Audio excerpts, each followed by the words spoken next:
ஆந்திரத்துவம் ஆந்திர பாஷாச்சான்னாள் அப்பயே தீட்சிருவாள். ஒரு தடவை நான் தெலுங்கனா பிறக்கணும் அன்னாள். தெலுங்கனா பிறக்கணும்னா உரப்பு குழம்பு சாப்பிடணுங்கிறதுக்கா இல்ல, பஞ்சாட்சரம் அவளுக்கு அக்ஷராபியாசமே பஞ்சாட்சரம். ததோபி ஆஜுஷி சாகான் அல்பஸ்ய தபசப்பலம். தெலுங்காளா போய் பிறக்கணும்னா ஏன்னா அக்ஷராபியாசம் 5வது வயசுல பஞ்சாட்சரம் அவளுக்கு. நமக்கெல்லாம் அஷ்டாட்சரம். எனக்கு பஞ்சாட்சரம் அப்பவே கிடைக்கும். அவா சிவபக்தாள். எனக்கு பஞ்சாட்சரம் 5வது வயசுலயே கிடைக்குமே என்னாள். அதே மாதிரி எஜுர்வேதியாயும் பிறக்கணும்னா அவா சமவேதிகள். அதுதான் பஞ்சாட்சர மந்திரம் இருக்கு எஜுர்வேதத்துல. வேதத்தினுடைய நடுபாகம் சம்ஹிதை. சம்ஹிதையினுடைய நடுபாகம் 7 காண்டத்துல நடுப்புற உள்ளது 4வது காண்டம். 4வது காண்டத்துல நடுப்புற உள்ளது 5வது பிரஷ்னம். 5வது பிரஷ்னத்துல நடுப்புற இருக்கிறது நமசோமாயஜான்னு ஒரு அனுவாகம், அது ஒரு புருஷன். அதுல நடுபாகத்துல இருக்கிறது பஞ்சாட்சரம் நம சிவாயி சிவத்தராயச்சாரு.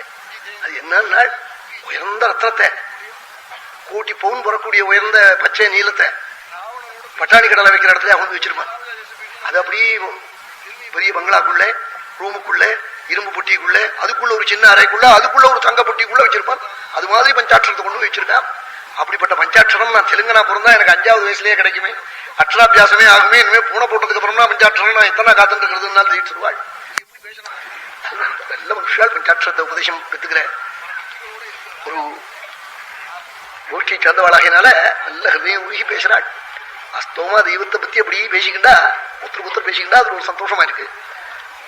ராமனை பத்தி ஸ்லோகம் சொல்ற போதே சந்தோஷமா இருக்குங்கிறாள். நல்லதை பத்தி நல்ல ஹிருதயம் அப்படி இருந்தா வாஸ்தவமா அப்படிதான் இருக்கும்.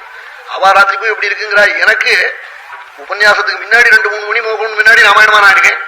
அப்புறம் போனா ராத்திரி 2 மணி மட்டும் தூக்கம் வர மாட்டேங்கிறது. ஸ்லோகம் சொல்றா போலியும் இப்படி ராமாயணம் சொல்லிட்டு இருக்கா போலியுமே தோணிட்டு இருக்குன்னு அப்படியே தோணிக்கிட்டு இருக்கு. அப்புறம் தான் தூக்கம் வருது. சொப்பனத்துல கூட இல்லைன்னு அவன் படுத்து கண்ணை மூடிக்கிட்டா என்னோ ராமாயணம் சொல்றா போலியும் ஸ்லோகம் சொல்றா போலியும். அப்படி அந்த வால்மீகி ஸ்லோகத்தை எத்தனை தடவை சொல்லிவிட்டேன், எத்தனை தடவை படிச்சாச்சு, எத்தனை வியாக்கியானங்கள் பார்த்தாச்சு. அது மறுபடியும் புதுசாத்தான் இருக்கு. அன்னைக்கு அங்க சொன்ன ஸ்லோகம் தானே, அங்க சொன்ன ராமாயணம் தானேன்னு தோணல. இப்படி வால்மீகி ஒரு புஸ்தகம் எழுதிக்காரேன்னு ஆச்சரியமா இருக்கு. அவன் பாக்கி புஸ்தகங்கள்லாம் படிச்சு ஒரு நாவலை படிச்சான்னா மறுபடியும் திருப்பி படிக்க மாட்டேங்கிறான். அவன் நம்ம பாரதம் ராமாயணம் பாகவதாதி கிரந்தங்களை எத்தனை தடவை படிச்சாலும் படிச்சது போரும்னே தோணல. அப்படி இருக்கு.